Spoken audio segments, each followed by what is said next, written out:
के 11 बजे के बीच में उपस्थित हूं आप सबके सामने। आज जिनकी कुंडली लेकर के आया हूं इनका नाम है तरुण। यह है दिल्ली से। 10 सितंबर 1994, 16:25। शुक्ल पक्ष के षष्ठी तिथि के चंद्रमा। शुक्ल पक्ष के षष्ठी तिथि के चंद्रमा जो होते हैं वो पापक होते हैं। अब पापक चंद्रमा जो है वो मन को मथेगा, लेकिन कई बार ऐसी चीजें भी हो जाती हैं कि व्यक्ति की कुंडली में सारे ग्रह ताकते हैं मुंह की कुंडली में चंद्रमा की स्थिति कैसी है, और व्यक्ति की कुंडली में अगर चंद्रमा की स्थिति पापक बनी यानी कि उसका इम्यून कमजोर हो सकता है, उसका स्वास्थ्य थोड़ा बहुत सर्दी खांसी जुकाम वाला हो सकता है। लेकिन अगर उसके पास ग्रहों का बल रहा या अधिक संख्या में ग्रहों के साथ उसकी स्थिति बनी तो वो ठीक भी हो जाती है चीजें। हालांकि वो कई बार जेनेटिक होता है, वो एक समय पे आती हैं चीजें और बाद में ठीक भी हो जाती हैं। लेकिन ये एक नेचर है जहां व्यक्ति का जो है वो कफ जनित जो समस्या है वो रहती है। मतलब पानी ना सूट करना, थोड़ा सा मन में कभी कभी परेशान हो जाना, छोटी छोटी बातों पे परेशान होकर के जो है वो चिंतित हो जाना, व्यथित हो जाना, ऐसी स्थितियां भी बनती है। लेकिन हम चूंकि जब इस कुंडली की बात करते हैं, ये मकर लग्न की कुंडली है। मकर लग्न की कुंडली की सबसे अच्छी एक बात यह है कि इसमें कोई भी निष्फल योग नहीं बनता। कोई भी निष्फल योग नहीं बनता, सारे योग सफल बनते हैं। कैसे? पर आप जब विचार करेंगे तो यहां पे शनि जो होते हैं वो लग्न के और धन के अधिपति होकर के द्वितीय भाव के अधिपति होने के कारण बहुत अच्छे नहीं भी होते हैं, उनको दोष भी लगता है द्वितीय भाव का। तो धन की समस्या और पैतृक संपत्ति का लाभ यहां तो देंगे, लेकिन वो वस्तुतः अपनी समय में, अपनी दशाओं में समस्या भी देंगे। व्यक्ति को गैस्ट्रिक पेशेंट भी बना सकते हैं। लग्नेश हैं तो थोड़े कम रहेंगे, पर ये दे जरूर सकते हैं, क्योंकि राहु की दृष्टि उन पे पड़ रही है और राहु होता है गैस, शनि होते हैं गैस्ट्रिक के पेशेंट बनाने के कारक ग्रह। उनकी स्थिति जन्म कुंडली के अष्टम भाव पे पड़ रही है। स्वग्रही अष्टम भाव के अधिपति व्यक्ति को अपने जन्म स्थान से दूर जाकर के स्थापित करने वाला और दूरस्थ जाकर के काम करने वाला बना देते हैं। व्यक्ति की माता सोचती ही रहती हैं मेरा बेटा घर कब आएगा, और व्यक्ति के पिता ये सोचते रहते हैं कि मैं कब उसका दर्शन कर पाऊंगा। पिता भी अष्टम भाव में बैठे तो पिता का स्वास्थ्य कमजोर रहे या पिता का लाभ कमजोर मिल जाए, या कई बार पैतृक संपत्ति या पिता से कई बार विचारों का मतभेद भी बने। हालांकि ऐसा यहाँ पे कुछ देख नहीं रहा हूं, लेकिन हाँ इसकी स्थिति यहाँ बन रही है कि यहाँ गुरु राहु हैं, चंद्रमा शुक्र हैं, तो कोमल संबंध होते हैं। और एक बात और भी है कि व्यक्ति गंभीर है, मतलब शूद्र बुद्धि का नहीं है, गंभीरता से सबको अच्छे निर्णय देने वाला है, गलत निर्णय नहीं देगा, अच्छे निर्णय देता है और अच्छे ही सलाह भी देने वाला है। उदार मना है, प्रवृत्ति का गंभीर है, भारी है, आसन का गंभीर है और अपने प्रभावों को लेकर के हमेशा ही सजग रहने वाला है। उसको अपने चरित्र का हमेशा ही एहसास होता है और कराता रहता है खुद को कि नहीं मुझे अच्छा बनना है। मकर लग्न के लोग वस्तुतः बड़े पदस्थ अधिकारी बन जाते हैं, और खास करके तब ऐसी स्थिति जब चतुर्थ भाव के अधिपति मंगल जाकर के छठे भाव में बैठे हों और बुध को देख रहे हों जो भद्र योग लगा रहे हैं त्रिकोण में। ऐसा नहीं है कि केंद्र में ही खाली लगेगा, ये त्रिकोण का भाव है। व्यक्ति का भाग्य कितना बलशाली था कि उसके चतुर्थ भाव के अधिपति जन्म कुंडली में मंगल व्यक्ति को सबसे पहले तो सरकारी नौकरी देते हैं, उसके बाद बल भी देते हैं भाग्य को, क्योंकि बुध की राशि बन रही है और बुध भाग्य को वहीं बैठ करके वहीं पे उसको मजबूती दे रहा है, स्ट्रेंथ। दशम स्थान की स्थिति, या फिर अगर आप गौर करें तो इस कुंडली के लिए गुरु अच्छे नहीं होते, मतलब पहले श्रेणी के जो मारक ग्रह होंगे वो इस कुंडली के लिए गुरु ही बनेंगे। दूसरे श्रेणी का जो मारक ग्रह होगा वो मंगल, क्योंकि पापी भाव के अधिपति हो जाएंगे और चतुर्थ भाव के अधिपति होते हैं। शनि के शत्रु होने के कारण इस कुंडली में वो मारक बनेंगे दूसरे नंबर पे। पहले नंबर पे मारक भाव और ग्रह के आधार पर देव गुरु बृहस्पति, मतलब इनकी दशा में व्यक्ति को नौकरी में समस्याएं बन सकती हैं, बदलाव करने पड़ सकते हैं, प्रेशर में आकर के काम करना पड़ सकता है, नौकरी छोड़ने जैसी नौबत आ सकती है, काम में बहुत ज्यादा तनाव हो जाता है, दाम्पत्य में कमजोरी आती है, धन की समस्या में कमजोरी आती है, धन की समस्या बढ़ती है, विचार और वैचारिक मतभेद बनते हैं, स्वास्थ्य कमजोर हो सकता है, व्यय बढ़ सकता है, किसी की स्वास्थ्य के पीछे बहुत ज्यादा पैसे की खर्च की स्थिति बन जाती है और कष्ट देता है। दूसरे समय पे अगर मंगल की बात करते हैं तो इस कुंडली में मंगल जो है वो दूसरे मारक के रूप में जाने जाएंगे। तीसरे नंबर पे इस कुंडली के लिए सूर्य अच्छे होंगे और प्रबल मारक के रूप में चंद्रमा भी बनेंगे। मतलब 3 ग्रह, मंगल, गुरु और चंद्रमा, ये तीनों इस कुंडली के लिए थोड़े अच्छे नहीं होंगे। मतलब इनकी दशा में व्यक्ति को अपने स्वास्थ्य का, अपने परिवार का, अपने पत्नी का, अपने बच्चों का, अपने छोटे बच्चे का जो दूसरी संतति है उसका, अपने खुद का भी ख्याल रखना चाहिए। व्यय को लेकर के संतुलन में रहना चाहिए। शुक्ल पक्ष के षष्ठी तिथि के चंद्रमा व्यक्ति की कुंडली में जब जीवन में अमावस्या के निकट जाता है तो मन चिंतित, परेशान, हतप्रभ और चिंतित व्यथित होता रहता है, ये बात दिखती है। तो ये मारक की बात रही। इस कुंडली में सर्वाधिक योग कारक होंगे शुक्र, क्योंकि पंचम और दशम के अधिपति होकर के दशम भाव में स्वग्रही मालव्य योग के निर्माता। तो सूर्य स्वग्रही, बुध स्वग्रही, शुक्र स्वग्रही और शनि स्वग्रही। मैंने आज के कार्यक्रम में, आज शाम का जो कार्यक्रम आप लोगों को मिलेगा उसमें यही बात बताई है कि अगर जन्म कुंडली के 4 ग्रह स्वग्रही या उच्च के या मूल त्रिकोणस्थ होकर के बैठे हों तो व्यक्ति पूर्व जन्म में बड़ी अच्छे ही संतति का मतलब बड़े अच्छे योनि को प्राप्त करता है। इनका पिछला जन्म बड़ा बढ़िया रहा था, बड़ा अच्छा रहा था, और इस जन्म में भी ये व्यक्ति का ये सत्कर्म ही था पिछले जन्म का किया हुआ। पिछले जन्म के कृत्य अच्छे थे जो व्यक्ति को भटकाव नहीं देते हैं। नहीं तो ये 1994 के हैं, अब तक इनका सवाल ये होता कि पंडित जी नौकरी को लेकर के परेशान हूं, पर व्यक्ति एयरफोर्स में है, नौकरी कर रहा है और अच्छे पद पे भी होगा। नौकरी क्यों मिली? क्योंकि चतुर्थ के अधिपति छठे में बैठे हैं। ये पक्की बात है, ये मेरा सूत्र है। चौथे स्थान के अधिपति छठे में बैठे और खास करके मंगल की दृष्टि बुध पे, बुध की स्थिति। दशम स्थान को देखिए, चंद्रमा तुला राशि के शुक्र के साथ, शुक्र और चंद्रमा का एक साथ बैठना माता का स्नेह और माता को कोमल और ममतामयी बना देना।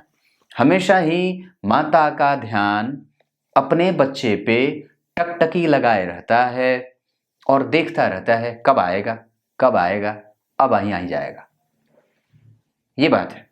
उसके बाद पिता भाव के अधिपति पिता भाव में, पिता का कारक अष्टम में, पर पिता के दूसरे कारक के रूप में, पिता के सुख के रूप में देवगुरु बृहस्पति वहां राहु के साथ बैठे हैं। ऐसी स्थिति में मजबूत घर का होता है, क्योंकि धन भाव के अधिपति धन भाव में महाधनी योग लगा रहे हैं। भाग्य भाव के अधिपति भाग्य भाव में महाभाग्यशाली योग शुक्र जो है और भद्र योग, और चंद्रमा केंद्र में शुक्र के साथ आकर के व्यक्ति को कई बार मन करे कि छोड़ करके व्यवसाय कर लूं खुद का, या कई बार व्यक्ति जो होता है वो ये सोचता है कि कुछ अपना किया जाए, स्वतंत्र मानसिकता का होता है। इनके लिए सबसे अच्छा जो अंक साबित होगा वो 8 अंक होगा, यानी कि 8 अंक, यानी कि 8 तारीख, 17 तारीख और 26 तारीख इनके लिए अच्छा होगा। शनिवार का दिन इनके लिए अच्छा होगा। इनके लिए पूर्व दिशा अच्छी होगी, पश्चिम दिशा अच्छी होगी, ये 2 दिशाएं इनके लिए अच्छी होंगी। इनके लिए वृश्चिक राशि, बुध की कन्या राशि और वृषभ राशि, तुला राशि, ये राशियां अच्छी होंगी। इनके लिए चंद्रमा और बुध का एक साथ बैठना ठीक नहीं होगा, पर वो नहीं बैठे हैं तो ये अच्छी बात है। इनके लिए चंद्रमा और सूर्य का एक साथ बैठना ठीक नहीं होगा, पर वो नहीं बैठे हैं, ये अच्छी बात है। इनके लिए मंगल और शुक्र का एक साथ बैठना अच्छा होगा, पर वो नहीं बैठे हैं। लेकिन एक बात है कि मंगल जो है वो बुध की राशि में बैठे हैं, और यहां मंगल जो बैठे हैं वो जन्म कुंडली में अपनी राशि के बन रहे हैं। इस वजह से दाम्पत्य मिला करके ही हो, नहीं तो वहां पे कई बार जो सैया सुख का भाव होता है वो दुरस्त हो जाता है, दूर हो जाता है, या कई बार उसमें समस्याएं बनती हैं। पंचम भाव के अधिपति शुक्र बढ़िया बैठे हैं, राहु केतु के संपर्क में, पर गुरु के साथ हैं, इस वजह से संतति का लाभ मिल जाए।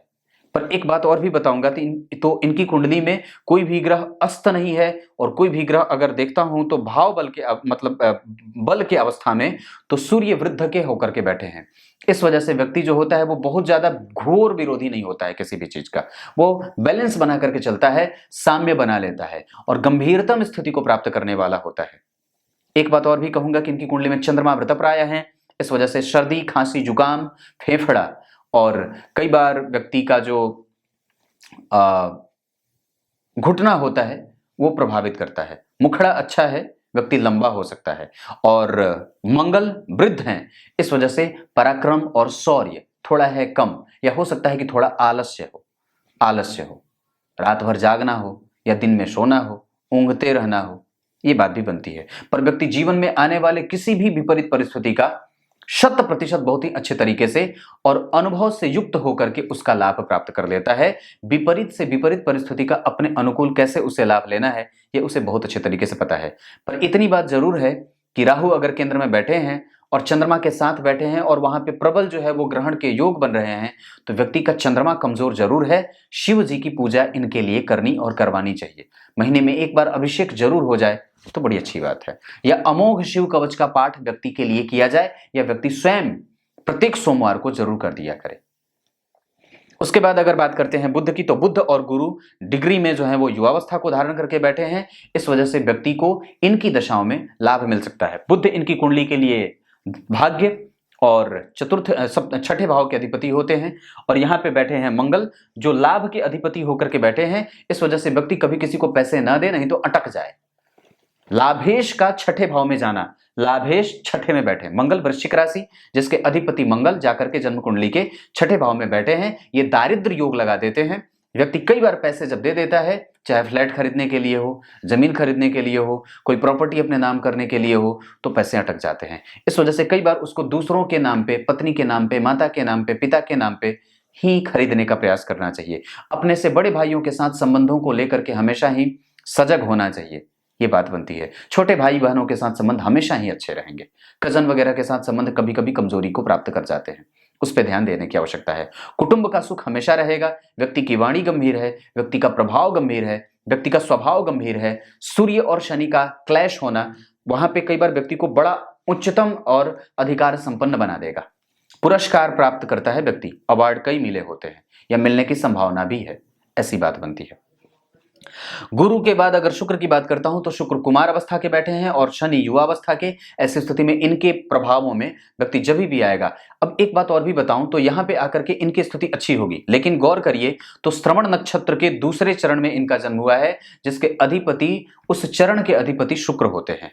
श्रवण नक्षत्र के अधिपति चंद्रमा होते हैं। पूरे नक्षत्र का जो प्रभाव होता है वो चंद्रमा से आता है। नक्षत्र के दूसरे चरण, श्रवण नक्षत्र के दूसरे चरण के अधिपति शुक्र होते हैं और लग्न के अधिपति शनि होते हैं। शुक्र, चंद्रमा और शनि को देखें तो ये परस्पर एक दूसरे के बहुत अच्छे मित्र नहीं होते, तीनों ही परस्पर।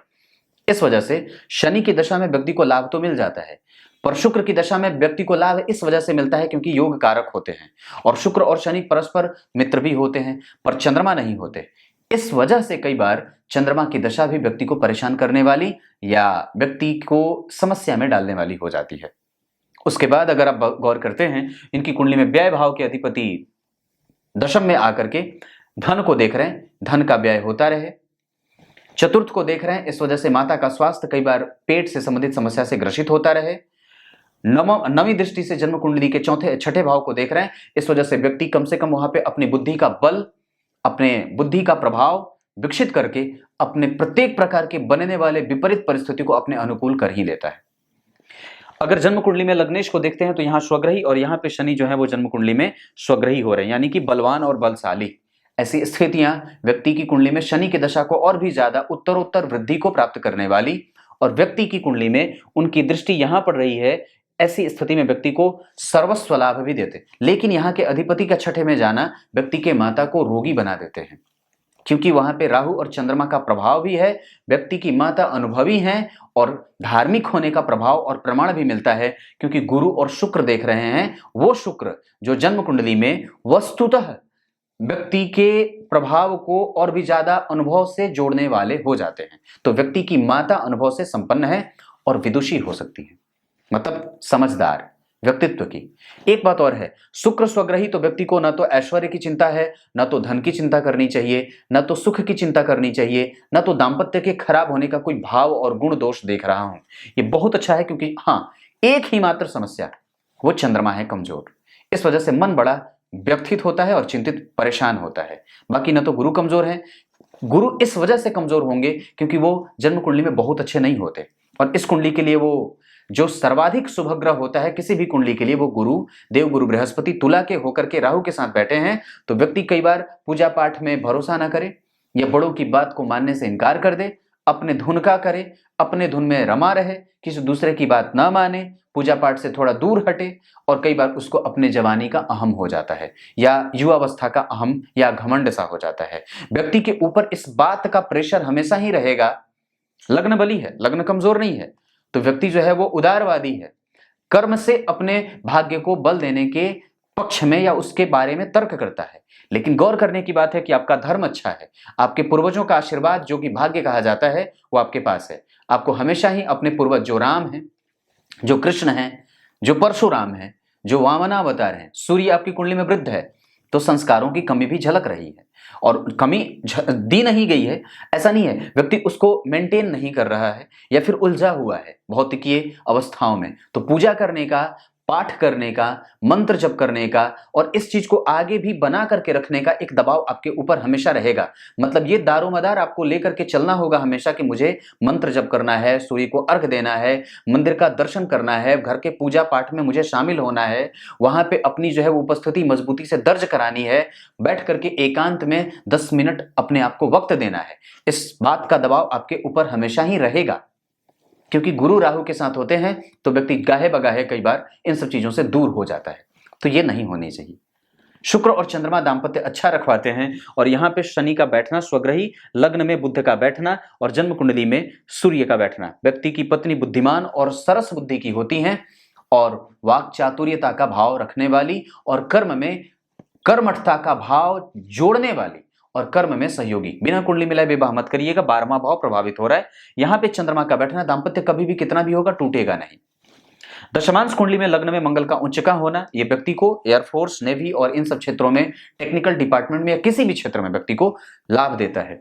बुध जन्म कुंडली में यहां भी मंगल और बुध का संबंध केंद्र में, यहां भी मंगल और बुध को देखिए, मंगल स्वग्रही, बुध जो है वो केंद्र में आ रहे हैं, धन भाव के अधिपति होकर के व्यक्ति को पैतृक संपत्ति का संपूर्ण लाभ, अपने अनुगामियों का, अपने पूर्वजों का, अपने आने वाले जो प्रेडिसेसर हैं, सक्सेसर हैं, इनका सबके साथ ये व्यक्ति कंजंक्शन अच्छा बनाता है, सबके साथ मेल अच्छा रखता है, ये बात बनती है।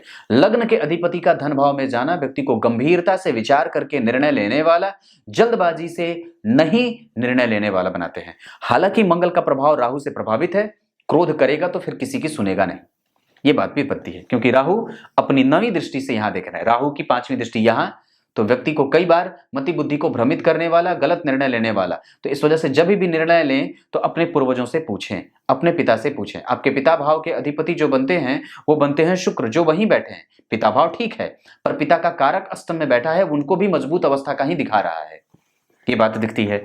राहु की 7वीं दृष्टि यहां और गुरु भी देख रहे हैं, इस वजह से ये बात हमेशा याद रखने की है कि हमें धर्म, हमें जो मानसिक हमारी जो शांति है वो कभी भंग ना हो, और किसी दूसरे के द्वारा उसे भंग करने की कोई इजाजत भी अपने आप को नहीं देना चाहिए। अगर कोई दूसरा आपके घर में आकर के आपके आंतरिक मामलों में हस्तक्षेप कर रहा है, उसमें आपको तुरंत ही उसे टोकने की आवश्यकता है, नहीं तो कई बार बाहर के लोग आकर के आपके आंतरिक शांति को भंग करने का प्रयास भी करते हैं, और वो कोई दूसरा नहीं, आपके हितैषी ही हो सकते हैं।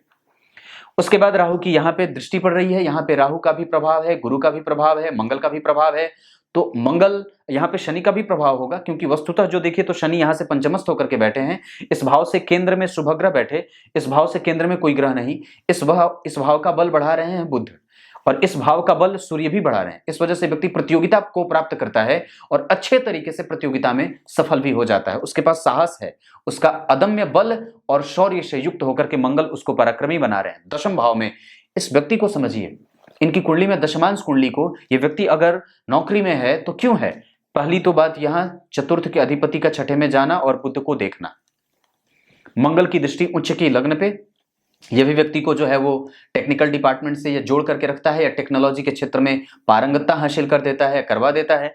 उसके बाद मंगल की चौथी दृष्टि यहाँ, 7वीं यहाँ, विदेशों का संबंध, विदेश में जाए, विदेशी यात्रा करे, घर से दूर रहे, मतलब ये कहने का है। लग्न पे उच्च की दृष्टि व्यक्ति को पराक्रमी, शौर्य और पराक्रमी और साथ ही साथ व्यक्ति को कृतज्ञ बना देता है, देश सेवा के प्रति व्यक्ति तत्पर रहता है। मंगल यहाँ उच्च के तो व्यक्ति का कर्म क्षेत्र ठीक, व्यक्ति का कैरियर कभी भी कमजोर नहीं, पर मन कभी कभी करता है कि खुद का काम भी कुछ कर लिया जाए या नौकरी बीच से छोड़ करके कुछ अपना काम कर लिया जाए, पर उस पर निर्णय लेने के बारे में विचार कर लेना होगा हमेशा ही। जन्म कुंडली में गुरु और सूर्य का बैठना एक साथ यहाँ पे व्यक्ति को नैतिक तत्वों का पालन करने वाला और साथ ही साथ अपने कर्म में कर्मठता का भाव और उस पे पूरे तरीके से न्यौछावर होने की प्रवृत्ति जातक के जीवन में शामिल कर देती है। चतुर्थ पंचम भाव पे राहु का बैठना ये व्यक्ति में कर्मठता और उसमें उससे यश प्राप्त करता है। कर्म जो भी करता है आसपास के लोग उसे बहुत अच्छे तरीके से और बहुत श्रेष्ठतम स्थिति को प्राप्त करने वाला बताते हैं और होता भी है। यहाँ पे शनि और चंद्रमा का बैठना, यहाँ पे विष दोष, इस कुंडली में एकमात्र समस्या चंद्रमा, उसको ठीक करने के लिए शिव जी की शरणागति, इनके नाम पे प्रत्येक महीने अगर हो सके तो पंडित जी को बुलाकर अभिषेक भी कर लेना चाहिए। सूर्य के मंत्रों का जप व्यक्ति को कर लेना चाहिए। सूर्य को अर्घ देना चाहिए। रविवार को कभी भी ज्यादा देर तक नहीं सोना चाहिए। गाय को रोटी जरूर खिलाना चाहिए। कुत्ते को गुड़ जरूर खिलाना चाहिए। मीठी रोटी उसे जरूर खिलाना चाहिए।